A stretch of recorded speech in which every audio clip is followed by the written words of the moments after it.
Hello and welcome to this Chapter 13 overview on the topic of supervised data mining and decision trees.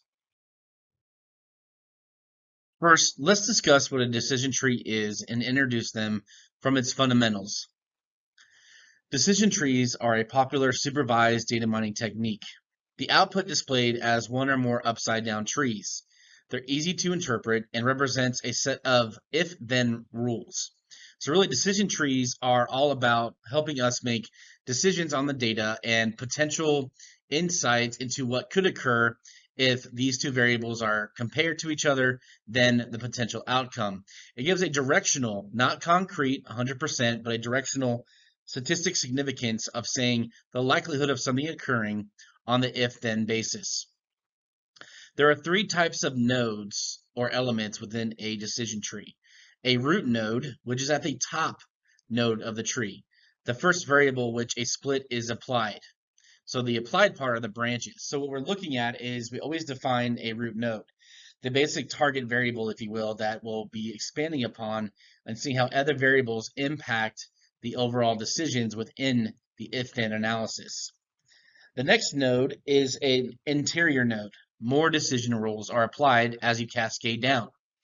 A leaf terminal node are classifications or predictions given and no more splitting. So interior node are the branches that connect the very top node down to the bottom of the decision tree, which is the leaf terminal node. Let's take a look at this from a visual perspective. Here's an example of what a decision tree looks like. The first thing we're looking at is the very top of the diagram, a root node. A root node here is looking at an example of the age 50. So for this analysis, someone's looking at the starting place to understand the breakdown of someone and their age of 50. Then they want to compare how likely they are to respond to a potential marketing campaign on those with an income level of $100,000 versus those with $50,000. So what this means is this is an analysis to target an audience, potentially in marketing, on who's going to respond to a particular marketing campaign. And it's the if-then statement. So when you break it down, the leaf nodes at the very bottom are those, and the very top is a root node. In the middle, interior node. We're going to compare now the interior node variable to the top root node. The leaf nodes at the bottom are the split. So we have the first bullet point. If the age is less than 50 and income is less than $100,000, the customer will not respond. The next one is if the age is less than 50 and income is greater than or equal to $100,000, then the customer will respond. So when we first take that income level $100,000, what we're saying here is we will find that those with over $100,000 are more likely to respond. So maybe we segment to them as the audience to market to respond to a marketing campaign. Whereas the next is $50,000 comparison. In the third bullet point, if the age is greater than or equal to 50 and income is less than $50,000, then they will not respond. If the age is greater than or equal to $50,000, then the customer will respond.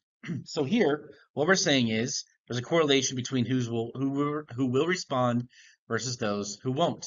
This helps us with targeted marketing strategies or other tactics in other types of business situations.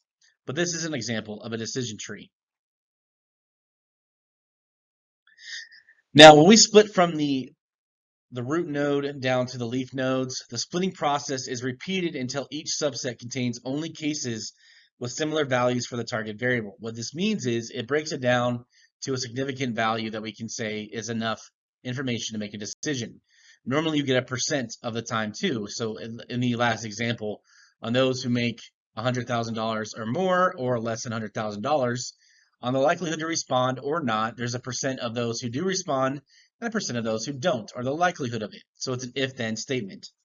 Pure subsets consist of leaf nodes that contains cases with the same value of the target variable. There's no need to further split pure subsets. What this means is, in the last example, we don't need to go much further than those who are likely to respond or not. Sometimes it may not be possible to reach pure subsets, in that there's identical observations with different values of the target variable. So it goes as far down this decision tree as possible, because there are times that we don't have all of the data to actually match the target variable in a decision tree. Now, the validation of the data is very important. The validation of data is used to optimize the complexity of the tree. So pruning the full tree to a simpler tree. So at times, you could have a very robust decision tree with many nodes and many final leaves to account for. So to get simpler with it, to actually segment further, you need to generalize to better new data. We remove branches to improve the ability to predict more accurately. What the branches mean is we actually remove certain variables to get to a finer outcome of potential decisions that we can make. Results in a set of candidate trees with different levels of complexity. Performance measures identify the tree that produces the lowest error rate. So there are times in an output of the decision tree visualization, you may actually get an output that's more accurate than others, and therefore you want those with the lowest error rate or the lowest ability to say it's not significant. The minimum error tree is the least complex tree with the smallest validation error. The best pruned tree is the least complex tree with one standard deviation of the minimum error tree. The best pruned tree can be used as the final model. What this means is you're getting down to a tree and the number of nodes or leaves that are going to be more accurate and more of a decision insight than those who have some variation in the standard deviation or some type of flaw in their data set. There are several types of decision trees. The first one is classification trees.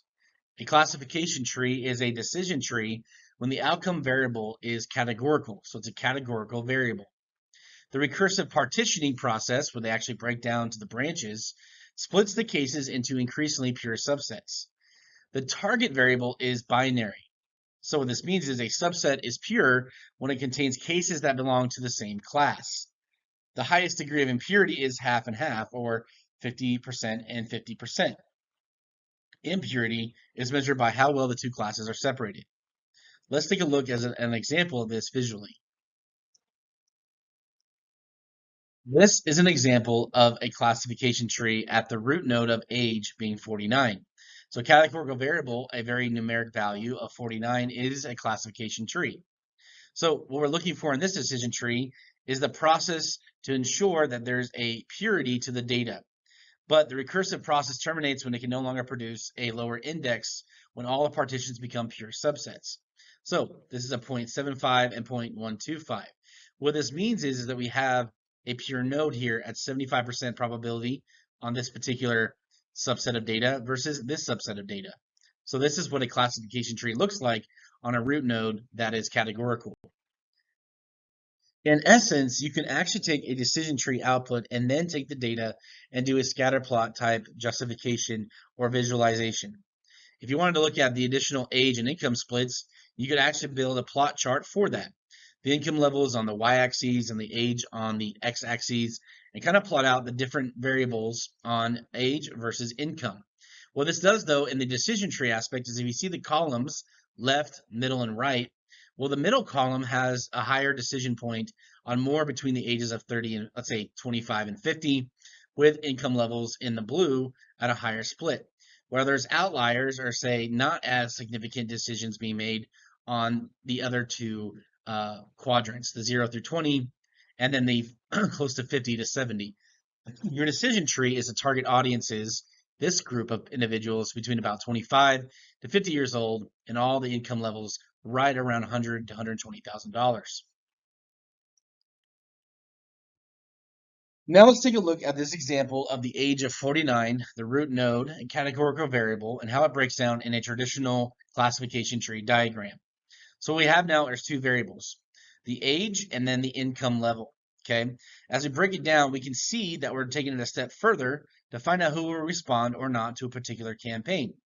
If the younger audience of age 23 and a half, the average of income level $59,000, well, we can stop there and say anybody at $59,000 will or will not respond. So income, though, at $102,000 has a bit more to look at, because in the $102,000 they either will not respond, or if they make more than $107,000, you have to take it a step further to say there's enough data there to support that there's more information on $107,000 or more in this variable. So what this means is that we need to break it all the way down the leaf and overall decision tree to get to a final output to say it's actually not 102,000, it's $107,000 is the income level on there's enough significance in that dollar value versus 102 to make a difference to identify those who will respond or not to a marketing campaign. Then the income level of 39,500 is simple as that. That income level doesn't have any more variance other than saying they will or will not respond. Now, the next type of decision tree is an ensemble tree model. This is where decision trees are sensitive to changes in the data.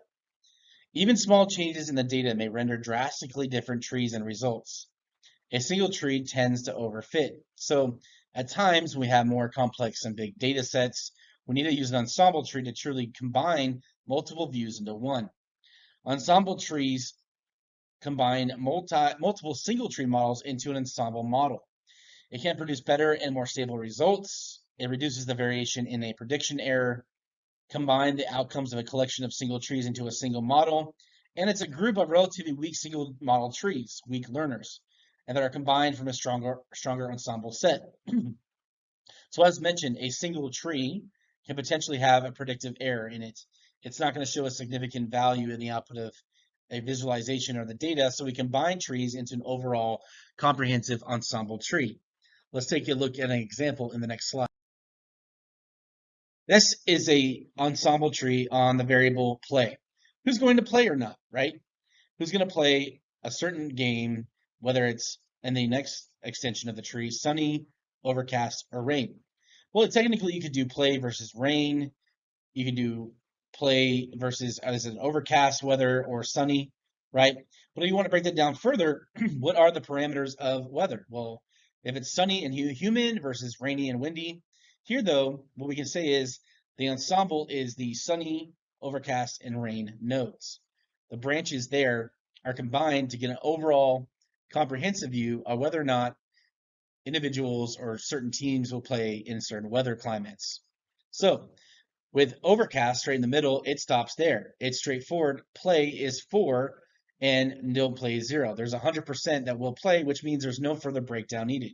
There's no secondary element of weather that we need to analyze there. So if it's overcast, that we can finite and make a decision that yes, the teams will play. Where in the sunny, it breaks it down, is humidity a factor. So we need to break that down further. Even though it's sunny outside, we'll play yes, 2, don't play 3, but if humidity is a factor, well, if it's below 70 degrees, 2 will play, 0 won't. Whereas 3 won't play if it's greater than 70. So this matters too if you're trying to get more down to the level of detail on humidity levels.